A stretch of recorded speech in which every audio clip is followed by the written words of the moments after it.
More sins of the fathers. I was 17.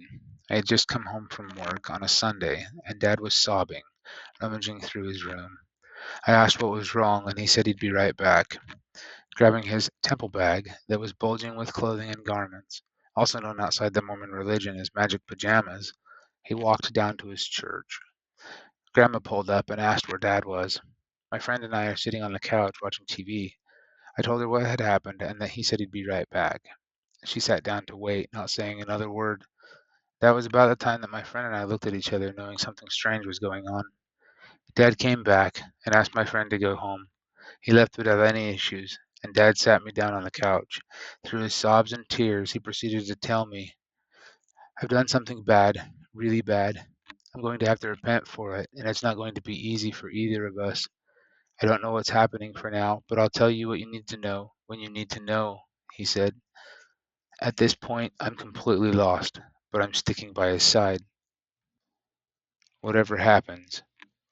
Within a few weeks and numerous court appearances, he was incarcerated on work release.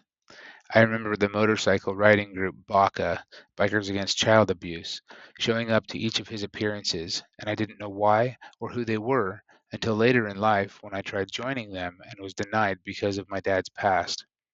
Work release was a program the county had at the jail for inmates that weren't a flight risk. He would be released with enough time to go to work his shift, and come back. He was behind bars unless he showed a schedule of when he was supposed to be at work. He would stop by in the morning for lunch on his way to work every day. Grandma lived with me during this time, so I was not awarded to the state. I was only a few months from turning 18, so the judge allowed this. I didn't find out until after Dad was released, 6 months later, what had happened. Come to find out, he molested one of the 17-year-old boys I would hang out with occasionally. I don't know what happened in the courtroom, but they only slapped him on the wrist, in my opinion. He was given 6 months jail time on work release and 5 years parole probation following that. He had to pay for whatever counseling the boy needed, and there was a restraining order put against him and me to keep distance from the boy's whole family. Why I was included in that, I still to this day have no idea.